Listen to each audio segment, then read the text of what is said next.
three.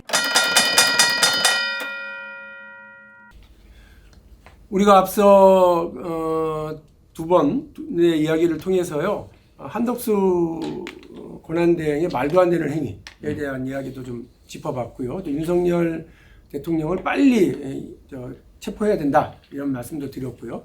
또 이른바 내란 특검, 김건희 특검 왜 필요한지에 대한 설명도 드렸습니다. 자, 그런데 잘 설명이 안 되는 심상치 않은 이상한 사람들, 국민의힘의 행동인데요. 저는 한동훈 쫓아내고 막 물병 집어 던지고 이럴 때도 잘 이해가 안 됐어요. 그 다음에 비대위원장 원내대표로 권성동을 뽑을 때 좀 황당했어요. 아니 윤석열 때문에 나라가 이 난리인데 윤석열하고 친한 사람을 다시 세워? 친윤을 세워? 야, 황당하다. 그런데 비상대책위원장을 권영세로 세워. 친윤의 친윤. 이른바 쌍권총, 양권치. 이렇게 세워서, 야, 이 당이 유지가 돼? 라고 하는 걱정을 제가 했던 것 같아. 근데 보니까 이 사람들 뭔가 속셈이 분명해. 뭔가 심상치 않아. 네. 요 국민의힘의 낯짝 두꺼운 행태에 대한 해설 부탁드립니다. 네, 지금 이제 국힘에서 보는 시각은 지난번 2016년 탄핵 때 우리가 분열돼서 오히려 그 고초를 겪고 그 본인들 입장에서는 그리고 적폐청산 이 기조에 휩쓸려 갔다. 라고 했기 때문에 지금은 단일 대우를 만들어서 완강하게 저항을 해야 된다. 이게 하나가 있는 거고요. 지금 사실 내란 비호당이나 비호당이다, 무슨 부정선거 음모당이다, 조갑재 전 편집장 표현대로 미쳐도 곱게 미친 게 아니라 막 이런 게 막 나와도 꿈쩍도 안 해요. 눈 하나 깜짝 안 한다. 눈 하나 깜짝 안 해요, 지금은. 그런 거 안 중요하다라는 거예요, 지금은. 예, 여기에서 단일 대우가 깨지면 우리는 다 죽는다. 이게 국힘 의원들 중에서 상당수가 거기에 동의를 하고 있고요. 일부에서는 이렇게 가면은 당이 큰일 난다라고 생각을 하지만은 구심점이 없기 때문에 한동훈도 없고, 그리고 소수잖아요. 모르겠다, 그냥. 그냥 어떻게 가는지 좀 지켜보자, 그냥. 그리고 끝까지 가서 잿더미가 돼서 다시 시작해야 될 수도 있겠다, 이런 생각 하시는 분들도 좀 있어요. 이런 상황이라고 보면 될 것 같고, 제가 앞에서 이제 얘기를 했던 거를 좀 검찰 수사 얘기를 좀 하면은, 그러니까 지금 결국은 이게 대선 국면으로 가면은 또 이제 지금도 여야의 1대1 이런 논쟁처럼 만드는 프레임으로 가고 있는데 실제 대선으로 가면 그게 더 강화될 거라고 보는 거예요. 그러니까 결국은 그래서 잘하면 이길 수도 있겠다. 지금 상황이면. 특히 이재명 대표가 사법 리스크도 있으니 시간 끄면 될 수도 있고 비호감도도 높으니 한번 붙어보면 되겠다. 이런 판단을 하나 가지고 있는 거고 또 하나는 그렇게 하기 위해서는 검찰이 사냥개인 검찰이 지금 급격하게 한쪽으로 쏠리게 만들면 안 된다라는 게 좀 정무적 판단이에요, 그쪽에. 그러니까 쉽게 얘기를 하면은 아직 우리 살아있다. 검찰이 들고 있잖아요, 지금. 하나는 명태균 게이트 지금 창원지검에서 하고 있고 지금 건진법사도 지금 했잖아요. 이게 다 정권의 핵심이에요. 그러니까 사실은 윤핵관들이나 대선 주자들을 지금 겨냥하고 있거든요. 명태균 게이트는 오세훈 시장, 그리고 홍준표 대표, 이분은 다 이름 걸려있죠. 홍준표 시장도 다 이제 이름이 어디까지 됐는지는 봐야 되지만은 이게 대선 국면에서 이 사람들 계속 이름 나오기 시작하면은 곤란하다라는 거예요. 그러니까 이거를 급격하게 정권이 넘어가는 걸 막기 위해서는 그거를 세게 이거를 휘어잡을 수 있는 사람이 필요하고 그게 권성동이라는 겁니다. 권성동 대표도 여러 가지 나중에 수사 대상이 될 가능성이 있다라는 얘기가 나와요. 그러다 보니까 본인의 이해관계도 있기 때문에 이렇게 가는 거고 거기에 대체적으로 동조를 하거나 반대해도 지금 구심점이 없기 때문에 목소리를 내지 못하는 상황 이렇게 이 정도로 보시면 될 것 같아요. 예. 근데 얘가 어느 지역을 특정해서 말씀드릴 수는 없지만 이제 그분들이 저녁 식사 자리에서 저를 이제 알아보고 인사도 청하시고 악수도 나누고 했는데 옆자리로 한 30명 정도 송년회를 하시더라고요. 이렇게 얘기를 들어보는데 저로서는 좀 황당한 이야기. 그러니까 이제 보니까 국민의힘 지지자들이거나 그 당직자들일 가능성도 있겠다 싶기는 한데 그 양반들 얘기가 이런 거예요. 이재명은 안 된다. 너무 당연한 거 아니냐. 그런데 용병을 우리가 잘못 데려와서 이럴 뿐이지 좀 혼란해서 그럴 뿐이지 우린 또똘 뭉치면 된다. 그러니까 이제 송년사를 하시면서 한 번씩 돌아가면서 그런 얘기 하더라고요. 근데 결정적으로 뭐라고 그러냐면 그 야당이 탄핵을 몇 번을 했냐. 예산을 그대로 하는 게 어딨냐. 이러니 그 윤석열이 잘못하긴 했지만 요 말을 하시더라고요. 윤석열이 잘못하긴 했지만 오죽하면 그렇게 했겠냐. 이 얘기를 하더니만 뭐라고 그러냐면 지금은 민주당과 일부 언론이 내란이니 수괴이니 이런 말들을 막 해가면서 하니까 이렇지 우리가 똘똘 뭉치면 괜찮다. 우리가 몰리고 있을 뿐이다. 버티면 된다. 이런 얘기를 하시는 분도 있더라고요. 근데 그 얘기를 이렇게 듣는데 아니 저런 말씀을 저렇게 하시는구나 했는데 국민의힘이 지금 아주 그냥 그런 태도를 보이고 있는 거잖아요. 똘똘 뭉쳐서 우리끼리 가면 된다. 흔들릴 필요 없다. 그리고 이렇게 하면 뭐 혹시라도 조기 대선이 벌어지더라도 우리가 이길 수 있다. 버티면 이길 수 있다. 근데 지난번에 생각을 해보면 지난번 탄핵 때요. 탄핵 때 문재인 대통령 후보가 42%로 당선이 됐거든요. 근데 그때 경쟁자였던 안철수, 홍준표 24, 유승민. 그러니까 저 이분들이 수치가 다 안에 있어 같이 있어 지금. 그러니까 홍준표 24, 안철수 21, 그 유승민 7, 네. 심상정 6 이렇게 네. 나왔어요. 그렇죠. 그러니까 예. 제 말씀은 심상정과를 다 문재인 대통령한테 가더라도 48. 예. 나머지를 합치면 52. 이렇게 된다는 얘기인데 이들이 흩어져 있는 게 아니라 같이 있다니까. 지금은.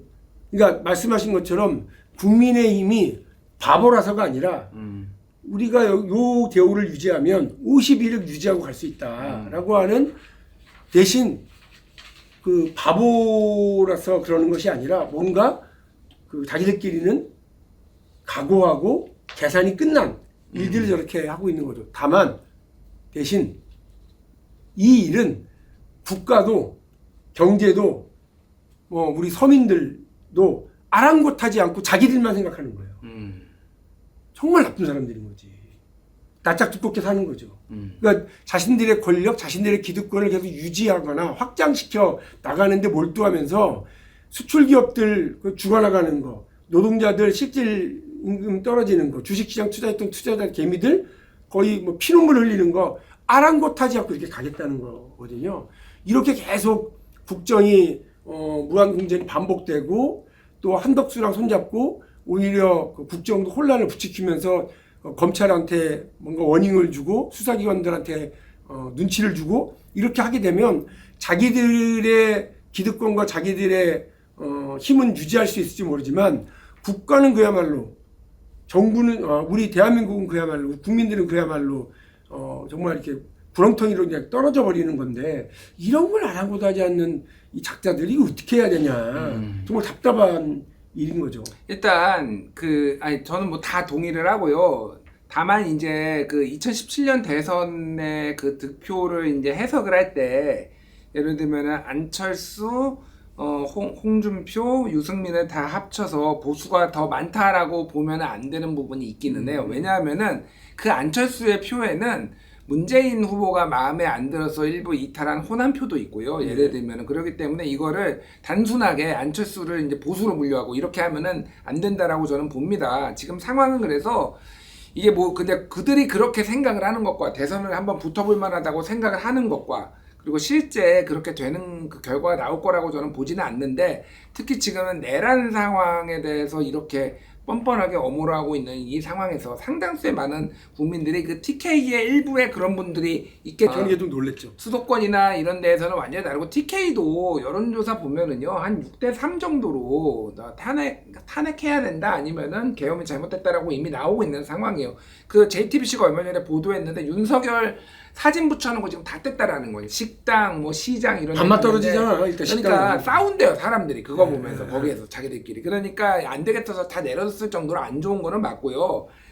지금 상황은 일단은 지금 조선일보의 최근 일면 보도도 그렇고 지금 개헌 얘기를 계속 얘기를 하고 있어요. 저는 개인적으로는 개헌을 해야 된다라고 오래전부터 얘기를 해왔던 사람인데 그래서 이거를 지금 뒤죽박죽으로 좀 만들겠다라고 하는 것 같아요. 보니까 개헌 얘기를 함으로 인해서 탄핵이라든지 내란 종식이라든지 이런 것들을 좀 뒤로 미루고 개헌 국면으로 가가지고 이거를 다른 프레임으로 만들겠다 이런 게 지금 보수 진영의 전체적인 상황인 것 같아요. 그래서 이거를 좀 우리가 지금 우선순위를 국민들께서도 우리 시청자분들께서도 좀 명확하게 해야 되지 않나 그 생각이 들어요. 알아서 잘 하시고 있겠지만은 일단은 첫 번째는 탄핵 그 결정이 될 수 있게 그 결정은 헌재가 하는 거지만 헌재가 제대로 굴러갈 수 있게 만드는 게 무조건 1번이고요. 제가 그 다음에 내란 수사가 2번, 그 다음에 탄핵이 결정이 돼가지고 인용이 돼가지고 대선이 가면 그때 대선 얘기가 나오고 그 다음에 개헌 얘기가 그 다음에 물론 맞물리는 지점이 있겠지만은 이렇게 지금 가는 게 가장 중요하다. 그래서 이상한 얘기들을 막 여기저기서 꺼낼 텐데 그거 현혹되면 안 된다 이 생각이 듭니다. 예. 그러니까 이제 지금의 개헌 논의는 초점을 흐리는 행위일 수밖에 없다. 실제로 지난 2016년, 17년 박근혜 대통령의 국정농단 사건 때도 최순실과 관련된 얘기가 나오니까 사과를 하면서 개헌을 제안했었어요. 2016년 10월 셋째 주였어요. 네. 예. 그러다가 그것도 이제 뭐 태블릿 PC 이렇게 나오면서 엎어져 버리긴 했는데 이게 개헌이라고 하는 게 어떤 국가의 중장기 발전 전략과 경제와 국가 규모에 이제 조응하는 방식으로 해서 정치 권력을 좀 변동시켜야 된다라고 하는 이런 순수한 하고 장기적인 비전이 아니고 자기의 정치적 위기를 이렇게 무마하고 뛰어넘기 위해 초점을 이기 위한 행동으로 그렇게 하는 가능성이 있기 때문에 그 부분에 대해서 일단 주의가 이제 분산돼서는 안 된다 이 말씀을 해주신 거고요. 저는 민주당한테 한 말씀 좀 드리고 싶은데 지금 우왕좌왕하면 안 돼요. 민주당 우왕좌왕하면 안 되고 어차피 너도 나도 처음 가보는 길이에요.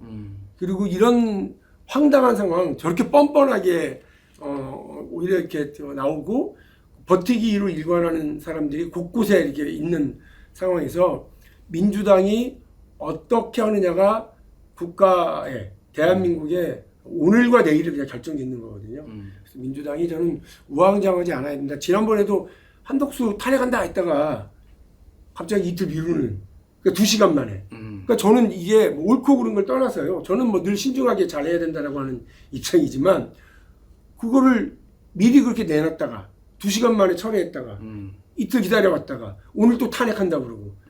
근데 사실 지난 15일인가는 이재명 대표가 한덕수 탄핵을 일단 뒤로 미루고 이러면서 국정의 어떤 안정화 기조를 딱 유지해가서 제가 국정안정협의체 얘기를 했죠. 그렇죠. 그러면서 잘한다 그랬거든요. 잘한다. 이렇게 쭉 안정적으로 이끌어가면서 이 상황에서 혼란을 유도하려고 하는 세력은 오히려 저쪽이에요.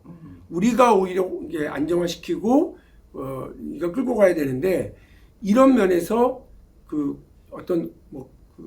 이렇게 공식적인 협상 라인 이것만 가질 게 아니고요. 풀 가동. 그러니까 인적 자원을 풀 가동해서 정부에 아직도 국무위원으로 앉아 있는 사람들에게 소통도 다 하고 그리고 뭐 여당도 압박하고 또 헌재하고도 마찬가지고 이렇게 풀 가동해 가지고 다 어떤 정보도 취합하고 영향도 미치고 이렇게 해야 되지 국회 안에서 표결로 다수로만 한다 이렇게 해서는 안 된다. 다시 말씀드리지만 너도 나도 처음 가보는 상황이지만 민주당이 단호해야 되고 우왕좌왕해서는 안 되고 국정을 안정화시키고 국회 권력을 아주 그냥 단호하게 집행할 때 하더라도 가지고 있는 모든 인적 망 등을 총가동시켜서 군부는 어떻게 움직이는지 국힘은 어떻게 내부적으로 논의가 되고 있는지 헌법재판소는 어떻게 움직이고 있는지 다 정보를 취합해서 우리가 가야 된다. 정보 취합에 앞서고 신속한 판단을 해야 내란 잔당들을 진압할 수 있고 이런 반동적인 행동을 전개하려고 하는 모든 버티기 세력들을 제거하고 대한민국을 앞으로 밀고 나갈 수 있다라고 하는 말씀을 저는 드리고 싶어요. 버티기로 일관하고 있는 많은 사람들과 또 버티기로 일관하고 있는 국민의힘 권영세 비대위원장을 앞세우고 이렇게 얼굴 두껍게 가고 있는 국민의힘 속셈은 무엇이었는지 잠시 들여다봤습니다.